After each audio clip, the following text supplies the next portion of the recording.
Mister, നിങ്ങളൊന്ന് പുറത്തു നിൽക്കണം. ഞങ്ങൾക്ക് ഇവിടെ ഒന്ന് പരിശോധിക്കണം.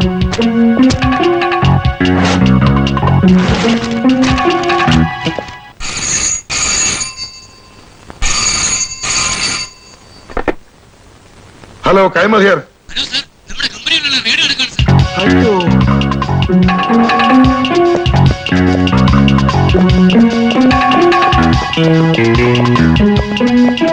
ആ ഫയൽസ് എല്ലാം ഒന്ന് കാണണം. നിങ്ങളാരാ?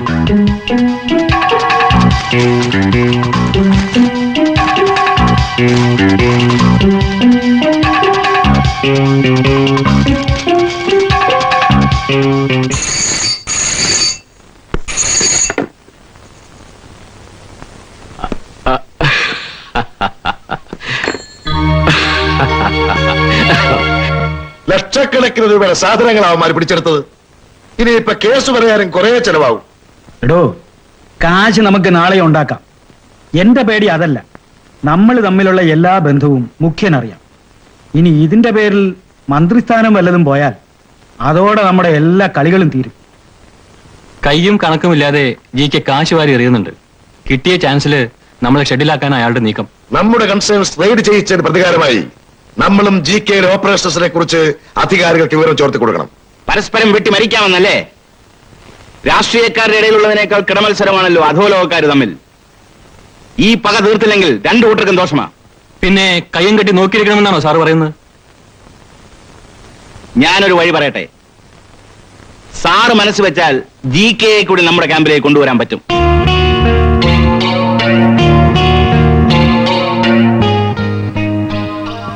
നമ്പ്യാർ പറഞ്ഞതിലും കാര്യമില്ലാതില്ല.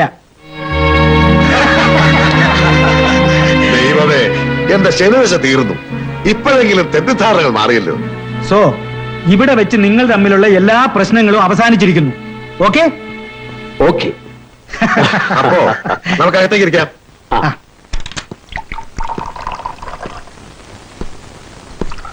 ഏതായാലും നിങ്ങളെ ഞാൻ സമ്മതിച്ചു തന്നിരിക്കുന്നു. ആ ശ്യാം പ്രകാശിന്റെ മുമ്പിൽ വളരെ ക്ലീൻ ആയിട്ടുള്ള ഒരു മാന്യന്റെ രൂപത്തിലല്ലേ നിങ്ങൾ അവതരിച്ചത്. ആ ഇമേജ് അങ്ങനെ തന്നെ ഇരിക്കട്ടെ. അത് വെച്ച് നമുക്ക് പലതും ക്യാഷ് ചെയ്യാൻ പറ്റും. എന്റെ സെന്റിമെന്റൽ അപ്രോച്ചിൽ വീണ് കിടക്കുക പ്രകാശ്. ഇപ്പൊ അവനെ ഏത് കുഴിയിൽ ചാടിക്കാനും എന്നെ കൊണ്ട് പറ്റും. എന്താ അതുപോലെ? അറ്റ്ലീസ്റ്റ് മോഹന്റെ കല്യാണം കഴിയുന്നത് വരെയെങ്കിലും നമ്മൾ വളരെയധികം ശ്രദ്ധിച്ചേ പറ്റൂ. അങ്ങനെ താൽക്കാലികമായി എന്തെങ്കിലും വഴി കണ്ടതുകൊണ്ടായില്ല. അത്ര പെട്ടെന്ന് കെട്ടടങ്ങുന്നതല്ല പ്രകാശിന്റെ പ്രതികാരം. പാർട്ടിയിൽ നിങ്ങളോട് ശത്രുതയുള്ള ഒരു പ്രബല ഗ്രൂപ്പ് പ്രകാശിന്റെ സപ്പോർട്ടിനെത്തുന്നതായിട്ടാണ് ഞാൻ അറിഞ്ഞത്. പ്രകാശിന്റെ കയ്യിലുള്ള റെക്കോർഡ്സും ഡോക്യുമെന്റ്സും ശത്രുക്കളുടെ കയ്യിൽ അകപ്പെട്ടാൽ അതോടെ നമ്മളുടെ എല്ലാ കളികളും അവസാനിക്കും. ഐ നോ, വളരെ സീരിയസ് ആയ ഒരു പ്രശ്നമാണത്. Especially we have to keep in mind that Shyam Prakash is a legal wizard. നിങ്ങളെല്ലാവരും കൂടി സഹകരിച്ചാൽ പ്രകാശിനെ എന്നേക്കുമായി ഒഴിവാക്കാനുള്ളൊരു വഴി ഞാൻ കണ്ടിട്ടുണ്ട്. നോനോ, ഈ അവസരത്തിൽ പ്രകാശിനെ കൊന്നാൽ നാച്ചുറലി നമ്മളെ ആവും ആദ്യം സംശയിക്കുക.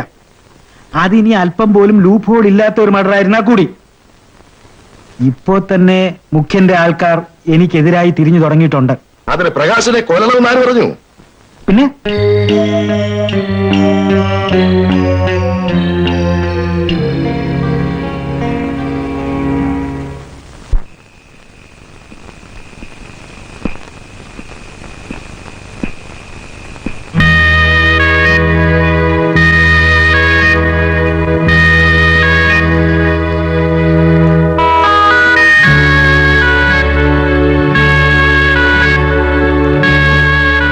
സാറ് അമ്മ മേലെയുണ്ട്.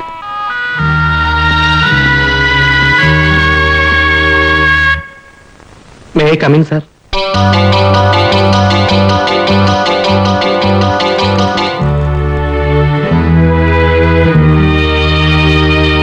യെസ് സർ, എനിക്ക് മാപ്പ് തരണം. ഞാൻ സാർ പലതും പറഞ്ഞ് പ്രലോഭിപ്പിച്ചപ്പോ ഞാൻ അവരുടെ വലയിൽ വീണുപോയി സാർ.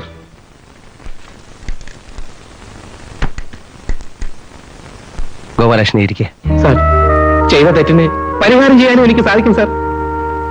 ഗീതയുടെ കൊലപാതകത്തെക്കുറിച്ചും ജികെയുടെ കള്ളക്കളികളെ കുറിച്ചൊക്കെയുള്ള വിവരങ്ങൾ ഞാൻ തരാം, തെളിവ് സഹിതം. അത് സാറിന് കേസ് വാദിക്കാൻ വളരെ ഹെൽപ്ഫുൾ ആകും.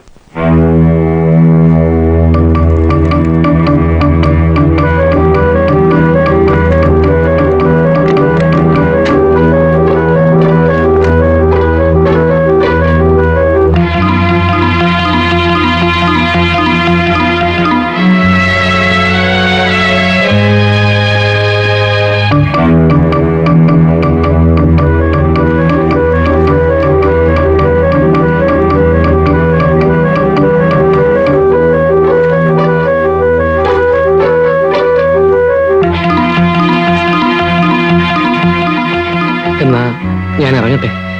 ശരി. I am sorry. It's all right.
ഈ കാർ ഒന്ന് സെർച്ച് ചെയ്യണം.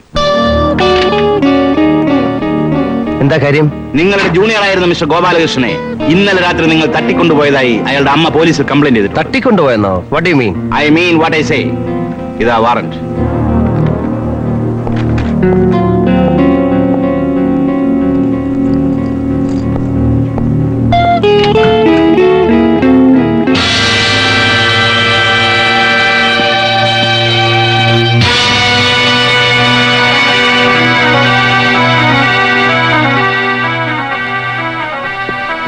You are under arrest.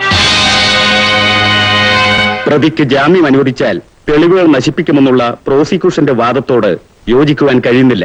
പ്രതിക്ക് സമൂഹത്തിലുള്ള സ്ഥാനവും ഒരു അഡ്വക്കേറ്റ് എന്ന നിലയിലുള്ള പ്രാഗൽഭ്യവും കണക്കിലെടുത്ത് കോഡ് ഓഫ് ക്രിമിനൽ പ്രൊസീജിയറിലെ സെക്ഷൻ 437 പ്രകാരം പ്രതി ശ്യാം പ്രകാശിന് ജാമ്യം അനുവദിച്ചുകൊണ്ട് കോടതി ഉത്തരവായിരിക്കുന്നു.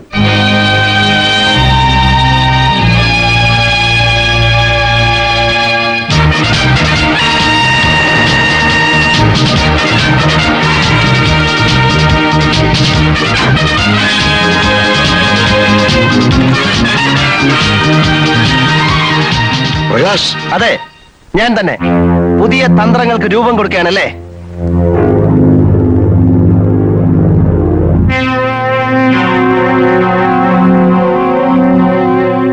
കൊലക്കേസിൽ കുടുക്കി എന്നെ എന്നേക്കുമായി അങ്ങ് ഒഴിവാക്കി കളയാമെന്ന് വിചാരിച്ചു അല്ലേ? മനസാക്ഷിയില്ലാത്ത റാസ്കൾ. ഓരോ പ്രാവശ്യവും തന്നെ തന്റെ മകനെയും ജയിലിലാക്കാൻ നോക്കിയതിന് എനിക്ക് കിട്ടിയ പ്രതിഫലം. നിങ്ങൾ ശബ്ദിച്ചു പോകരുത്. ചതിയുടെയും വഞ്ചനയുടെയും അടിത്തറയിലാണ് താൻ തന്റെ അധോലോക സാമ്രാജ്യം പടുത്തുയർത്തിയിരിക്കുന്നതെന്ന് എനിക്കിപ്പോഴാണ് മനസ്സിലായത്. ഓരോരോ തിരിമറിക്കും അപ്പപ്പ കാശ് വാങ്ങിച്ച് സർക്കാരിനെ സേവിക്കുന്ന മാന്യൻ അധികാര കസേര ഉറപ്പിച്ചു നിർത്താനായിരിക്കും ഈ തെണ്ടികളുടെയൊക്കെ പാവസേവ സാർ നടത്തുന്നത്. മകൾക്ക് എത്രയും പെട്ടെന്ന് വേറെ ചെറുക്കനെ അന്വേഷിച്ചോണം. ഇവനുമായിട്ടുള്ള വിവാഹം ഞാൻ ജീവിച്ചിരിക്കുമ്പോൾ നടക്കില്ല.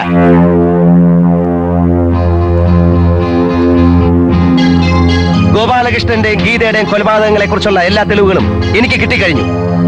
ഈ 2 കൊലപാതകങ്ങളും നടത്തിയത് ആരാണെന്ന് ഞാൻ പ്രൂവ് ചെയ്ത് കാണിച്ചു തരാം. ഇനി എന്തെങ്കിലും ഡേർട്ടി ടാറ്റിക്സിനാണ് ഭാവമെങ്കിൽ ചോരക്കളി എനിക്ക് വശമില്ലെന്ന് ആരും കരുതണ്ട. ഒരു പുതിയ ശ്യാം പ്രകാശിനെ നിങ്ങൾക്ക് ഫേസ് ചെയ്യേണ്ടി വരും. ഓർത്തോളൂ.